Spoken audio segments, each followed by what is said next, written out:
Today in the world of cannabis, New Yorkers call for cannabis legalization as an offset to the economic effects of the coronavirus pandemic. Maine issues its first recreational cannabis licenses, and a Massachusetts cannabis workers union finally reaches an agreement. It's Thursday, September 10th, and this is your TRICHOMES Morning Buzz.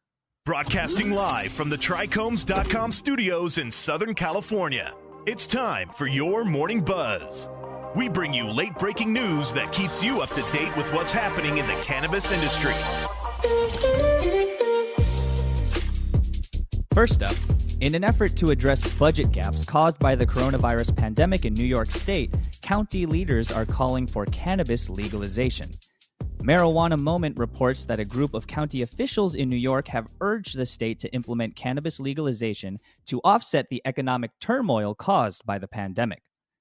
In a report on narrowing budget gaps by the New York State Association of Counties, or NYSAC, a section calling for adult-use cannabis legalization states that it would provide the state and counties with resources for public health education and technical assistance. Counties should be allowed to apply their local sales tax rate on these transactions, it states. In addition, the cannabis cultivation tax should be shared with the county in which the product is grown.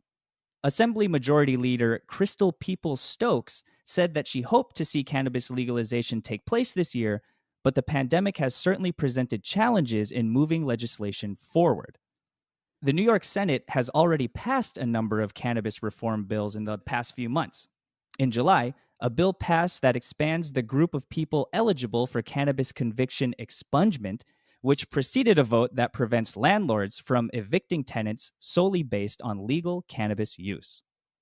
And next, the state of Maine has finally issued its first adult-use cannabis licenses.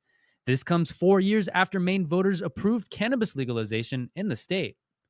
According to Ganjapreneur, 6 recreational cannabis licenses were issued in Maine, including 2 retail stores set to open on October 9th. In addition, the Office of Marijuana Policy also issued a cultivation license to testing laboratory Nelson Analytics. Projections indicate that the first full year of recreational cannabis sales could reach up to $168 million and generate at least $33 million in tax revenue for the state. It is estimated that the legal market could provide up to 6,100 new jobs. In an interview with the Press Herald, Eric Gunderson, director of the OMP, said that cannabis supply shortages are expected during the first few months of legal sales. The initial market will likely be limited in both accessibility and product availability, but the industry will evolve responsibly and provide safe, convenient access, said Gunderson. While regulators said that licenses will continue to be issued up to and after October, no manufacturers were granted licenses at the time. Maine has the unique distinction of being the only state to launch its adult-use marijuana program during a pandemic, said Eric Gunderson. Last up, 10 months after being the first group of Massachusetts cannabis workers to vote to unionize, MJ Biz Daily reports that employees at Sierra Natural in Milford have finalized their first collective bargaining agreement.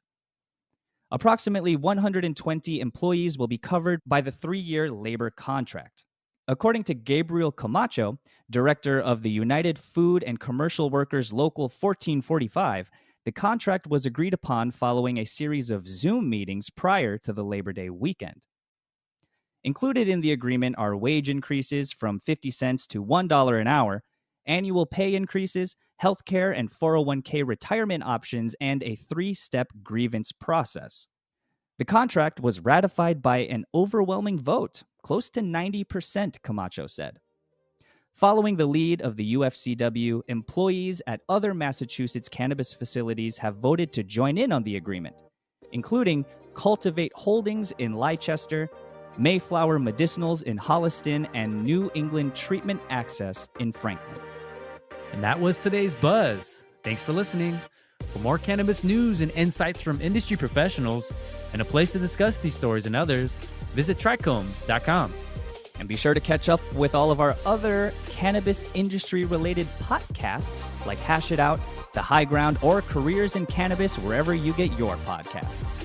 For TRICHOMES.com, I'm RJ Balde. And I'm David Fortin. Take care.